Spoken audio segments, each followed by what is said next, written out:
All right, so it looks like the Epstein investigation has concluded, and it turns out the FBI and DOJ discovered there was actually no client list, no blackmail, and Epstein did kill himself.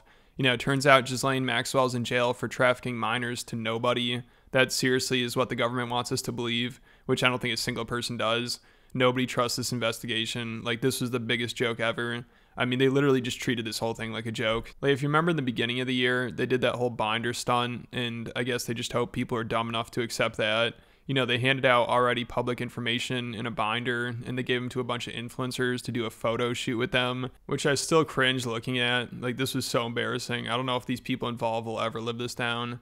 And then to make things even worse, the official House Judiciary GOP Twitter account posted breaking Epstein files released, and they linked it to that Rick Ashley music video. They literally rickrolled people with the Epstein files. That's how big of a joke this is to them. You know, it's like they're all just laughing at us like, you guys really are gullible enough to believe that the elites involved with child sex trafficking are going to be held accountable. Like, come on. And then just the other day, we had maybe the biggest slap in the face. Like, all these people that used to talk about how important it is to release the files and how people need to be held accountable and how Epstein probably didn't kill himself and how they'd released the files day one. You know, like Dan Bongino, Kash Patel, Pam Bondi. After years of them talking about this, they're now the ones trying to help cover up the Epstein story. So they have to live with knowing that they're helping protect the clients of one of the most prolific child sex traffickers in recent history.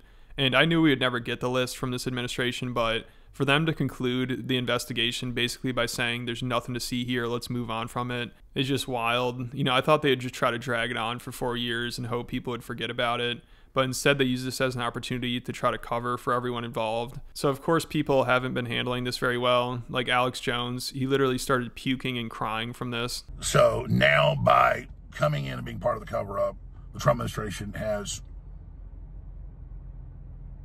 become part of it. I mean, it's just, you cannot see it any other way. So I just got to the office. I'm going to go throw up, actually. And this only happens every few years when something really, really bad happens or something. I mean, I'm physically going to puke probably right now. My mouth is watering right now. It's because I have integrity. And, you know, I just really need the Trump administration to succeed and to save this country. And they're doing so much good. And then for them to do something like this tears my guts out. So even some of Trump's biggest supporters can't hide how big of a disaster this is. Like, after all this talk of the files coming out and people being held accountable, they're now trying to tell us that there was no client list. I mean, this is just comical. Like, they have no shame lying right to our faces. Like, Pam Bondi just a couple months ago said she has files on her desk, and Kash Patel, before he's in office, said the FBI is trying to cover for his clients, which I guess is what he's doing now. And then also Trump's lawyer said she has flight logs, names, and all this info that's going to come out. The DOJ may be releasing the list of Jeffrey Epstein's clients? Will that really happen? It's sitting on my desk right now to review. That's been a directive by President Trump. I'm reviewing that. We have flight logs, we have information, names that will come out. Is it going to be shocking? I don't see how it's not shocking that there were so many individuals that were hidden and kept secret and not been held accountable. Let's talk about the reverse. I believe in accountability. So you have to now go through your process. You know, it's the same thing with Epstein's list. It's like, what the hell are these Republicans doing? Oh, I saw you give out the list. I saw you make news this morning about that. I got to get to that. Yeah. You say that the FBI has Epstein's list. They're sitting on it. That doesn't seem like something you should do. You're protecting the world's foremost predator. That seems like an evil thing to do, regardless of who may be embarrassed in the release of that list. Why is the FBI protecting the greatest, the largest scale in human history? Simple, because of who's on that list. So I guess they lied about all that, and now we're expected to believe that they're telling the truth, that there's no clients. You know, which makes more sense. There are no clients, or like Kash said, there's a list that isn't coming out because of who's on it. You know, I think everybody would say the latter. So they're just insulting our intelligence at this point.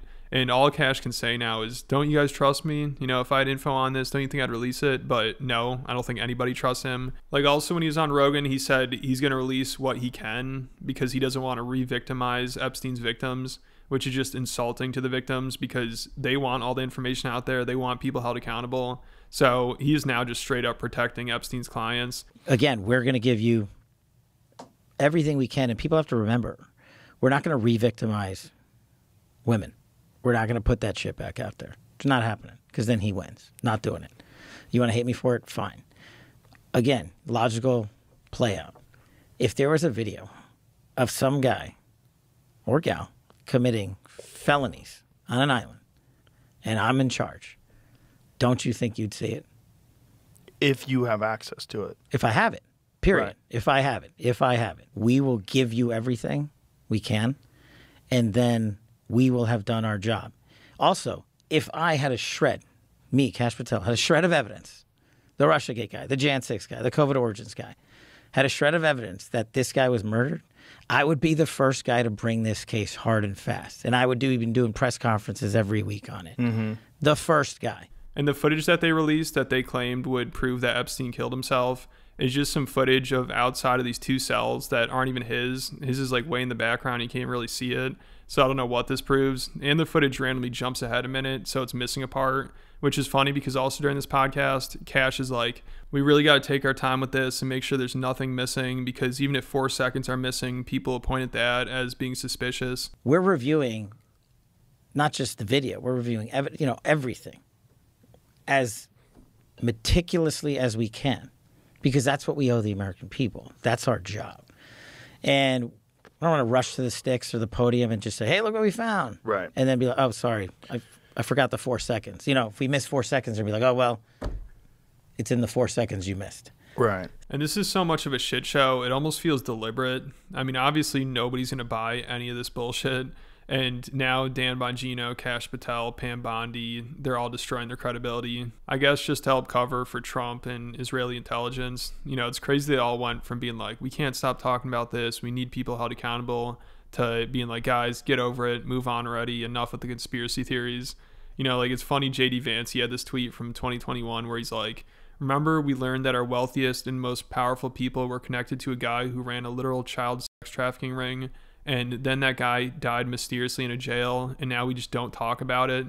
But now Trump is the one telling people not to talk about it. Like, after they announced the conclusion of the investigation, Pam Bondi was asked by a reporter if Epstein worked for intelligence, and Trump is like, guys, why are we focusing on Epstein? Come on, it's been years. Like, we're still talking about him. This is ridiculous. Don't we have bigger issues to focus on?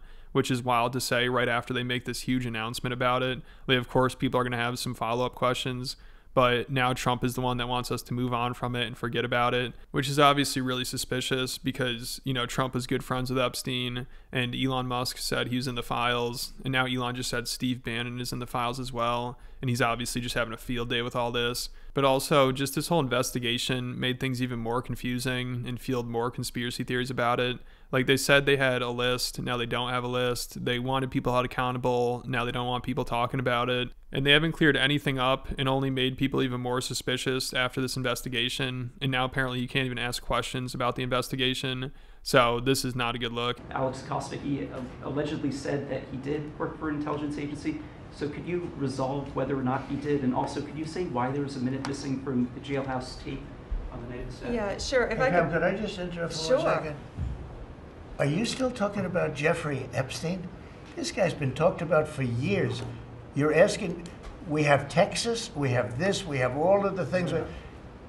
And are people still talking about this guy, this creep? That is unbelievable. Do you want to waste the time, and do you feel like answering? I don't mind answering. I mean, I can't believe you're asking a question on Epstein at a time like this where we're having some of the greatest success and also tragedy with what happened in Texas. It just seems like a desecration, but you go ahead. Sure. First, to back up on that, in February, I did an interview on Fox, and it's been getting a lot of attention because I said, I was asked a question about the client list, and my response was, it's sitting on my desk to be reviewed, meaning the file along with the JFK, MLK files as well. So I don't think they could make this any more suspicious. Well, actually, then right after all this, Netanyahu, the prime minister of Israel, had a meeting with Trump and said Trump deserves a Nobel Peace Prize. I mean, the timing of that is crazy. But let me know what you guys think about it down in the comments. And if you enjoyed this video, I have over 140 exclusive 20-minute videos on Patreon. And I talked about how Tim Dillon recently exposed Joe Rogan's handler. And I've actually been talking a lot about how Jeffrey Epstein's associates have been using Rogan's podcast to try to rehabilitate their image and do PR and convince Rogan and his audience that they're the good guys that met with Epstein. So there's a lot going on out there. And if you want to make sure you keep up to date with everything, Patreon's the best way to do it. Make sure you check it out. There'll be a link in the description. There was some crazy stuff going on that they were able to cover up. And still are. But then, man, doesn't it, the fact that we're still talking about Jeffrey Epstein tell us how hard it is to come up with anything else? No, because there's no answers.